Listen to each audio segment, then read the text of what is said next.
Good morning दोस्तों। आज हम देखने वाले हैं मेमोरी कंसेप्ट। मतलब मेमोरी नॉर्मली मेमोरी किसके लिए यूज़ होती है। हम जो भी डेटा स्टोर करने के लिए हम मेमोरी यूज़ करते हैं। सो हमारे पीएलसी में जो भी मेमोरी है वो किस काम के लिए यूज़ होती है।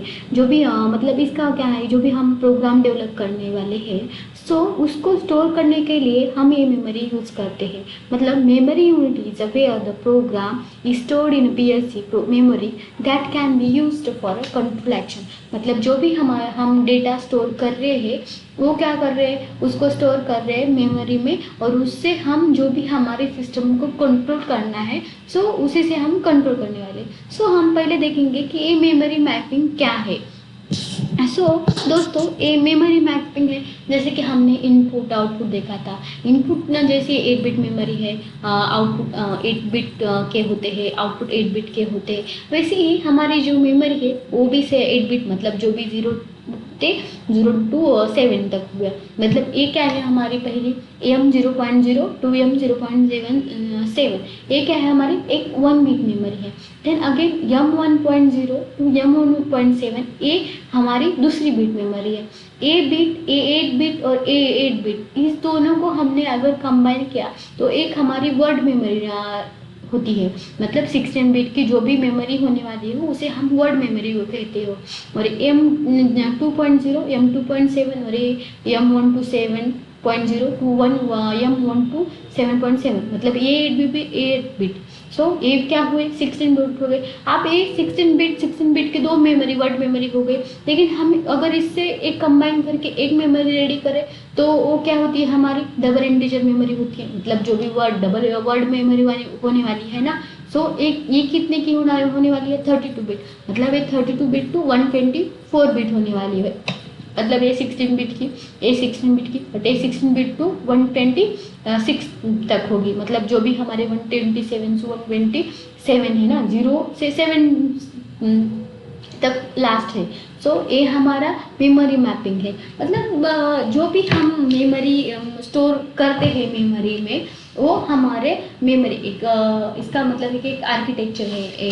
जो भी मेमोरी की इंटीजर मेमोरी क्या है ये हमने देखा है।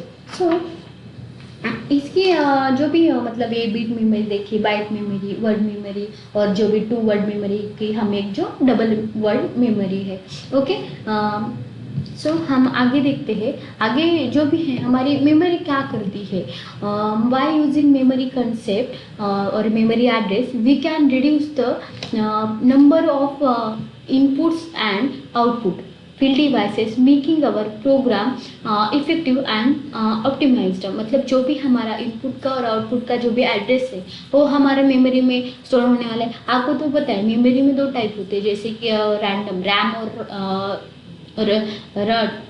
और रॉम होती है। मतलब रैम मतलब क्या, रैंडम एक्सेस मेमोरी, और read only memory.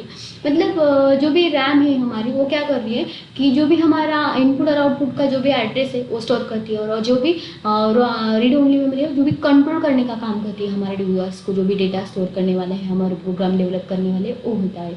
So optimising in the scene with a single input devices switch or push button we can control the whole process in a stepwise sequentially manner by using memory units। जो भी हमारी memory है उसके अनुसार जो भी हमारे switches, मतलब जो भी इनपुट्स वगैरह है वो हम क्या किसमें स्टोर करने वाले हैं। ये आप देख सकते हो एक मेमोरी का कंसेप्ट है। स्टार्ट पुश बटन है। इसको मेमोरी के हमने लैचिंग तो पढ़ा। सो हम मेमोरी की भी लैचिंग कर सकते हैं। मतलब इसमें क्या होता है, जब भी मैं मेमोरी की लैचिंग करूँ, मतलब एक स्विच पर मैं मल्टीपल नेटवर्क में मैं वर्क कर सकती हूँ। अगर आप एग्जांपल देखोगे तो ये क्या है, मैंने M0 की मतलब जो भी मेमोरी है मैंने उसकी मैपिंग की है, लैचिंग की है। सो हम वो प्रैक्टिकली देखते हैं। तो मैंने ऑलरेडी एक प्रोग्राम बनाया था। सो मैं उसको ही ओपन करती हूँ। डिवाइस कॉन्फ़िगरेशन किया, उसको मैंने सेव किया, सेव के बाद कंपाइल किया। अगर हमने पहले ही प्रोजेक्ट ओपन किया तो उसको पहले सेव कंपाइल किया जा सकता है। सो लोड करती हूँ, डाउनलोड सिमुलेशन विंडो तो ओपन है मेरी। मैं गो ऑनलाइन जाती हूँ और जो भी मेरा प्रोग्राम है उसे मेन ऑब्जेक्ट में, ओके, ये मैं पहले डिलीट कर देती हूँ। ओके। अब मुझे मेमोरी लैचिंग करनी है, मतलब एक क्या करना है, मुझे एक एनो लेना है। एक नॉर्मली मैं पहले मैं रंग को सेलेक्ट करती हूँ। रंग को सेलेक्ट करने के बाद मैं एक एनो लेती हूँ। एनो के बाद मुझे एक आउटपुट लेना है। ओके। और इस इनपुट को तो मैं आई 0.0 देके, लेकिन अब यहाँ मेमोरी लैचिंग करनी है, जो भी हमें यहाँ मुझे मेमोरी लेनी है ना। सो मैं क्या करती हूँ, यम 0.0 ये मेरी मेमोरी है। मतलब जो भी एक स्विच है मेरा, अगर मैं स्विच पर क्लिक करूँ तो मुझे आउटपुट में विंडो में दिखेगा कि मेरा आउटपुट नहीं।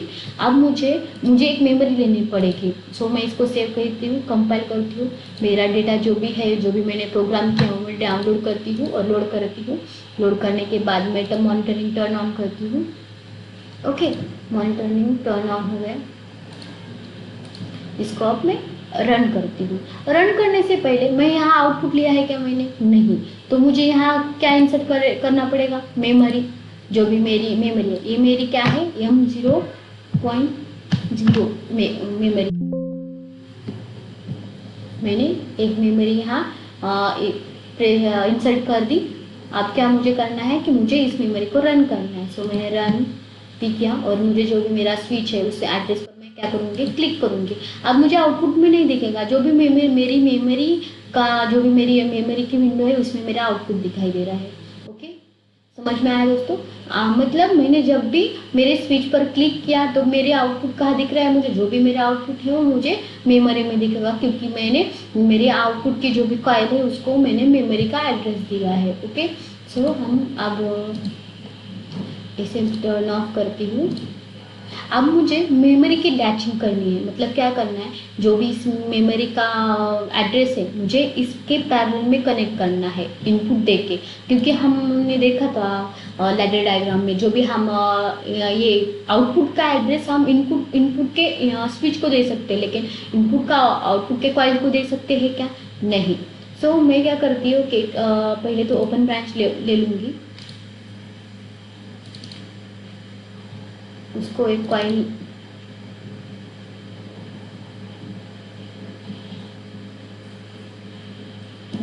उसको डिलीट करती हूँ, क्योंकि मैंने वहाँ आउटपुट दिया, मुझे एनो चाहिए वहाँ, तो मैंने एक एनो दिया। उस एनो को मैं क्लोज करती हूँ, क्लोज किया। और इसको मैं जो भी एड्रेस देने वाली हूँ, मेमोरी का देने वाली हूँ एम 0.0, मतलब ये मेरी अब लैचिंग हो गई।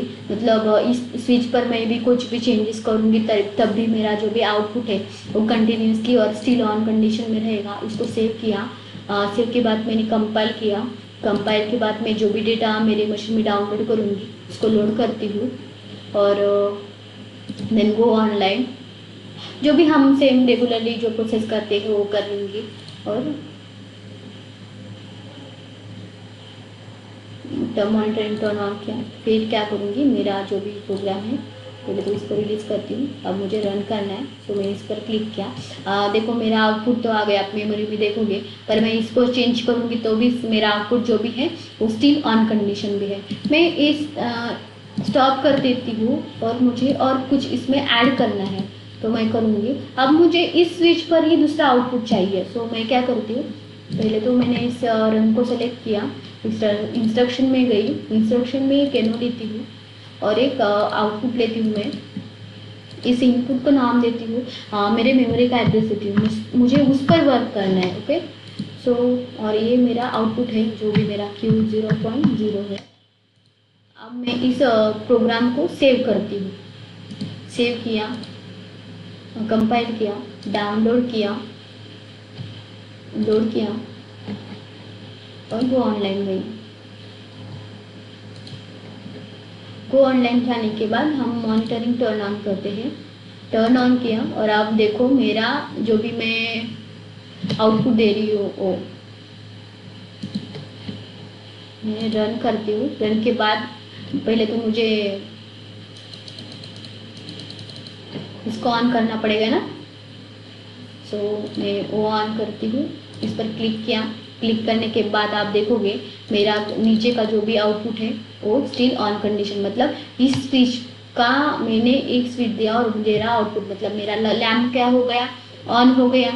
सो यहाँ ही नहीं, मैं और मल्टीपल नेटवर्क में इस स्विच का यूज़ कर सकती हूँ। ये मेरा स्टार्ट स्विच है और मुझे एक स्टार्ट स्विच और मुझे मल्टीपल आउटपुट चाहिए, तब मैं इसका यूज़ कर सकती हूँ। ओके दोस्तों, समझ में आया? सो मैं अब इसको स्टॉप करती हूँ और मॉनिटरिंग टर्न ऑफ करती हूँ। सो यस, देखते हैं आगे की। ये हमारा सेम प्रोसेस हमने अभी जो किया, हमने लैचिंग की, आपने देखा प्रैक्टिकली। ये हमारी जो भी इंटरफेस डिवाइसेस है, मतलब जो भी हम मतलब ये क्या है, हमारा इनपुट है। इनपुट हमारा स्टार्ट बटन मतलब जो भी स्टार्ट बटन है, पुश बटन है, जो भी हमारा स्विच है, लिमिट स्विच है, ये हो सकता है। ये हमारा PLC है और ये हमारा आउटपुट है। ओके, सो हमारे इनपुट को जो भी हम एड्रेस देते हैं I0.0, I0.1, I0.2 to I0.7, क्योंकि हमारा जो इनपुट होता है 8 बिट का होता है, आउटपुट भी सेम 8 बिट का होता है, और यही हमने यहाँ बताया है। और interfacing analog device to PLC, मतलब जो भी हमारी इंटरफेस डिवाइस है, in order to interface analog devices to the PLC we use a move block math functions, that is addition, subtraction, etc। हम वो आगे देखने वाले हैं, तब भी हम उसमें उसको ब्रीफ में देखेंगे। सो आज तक यही तक, आज के लिए।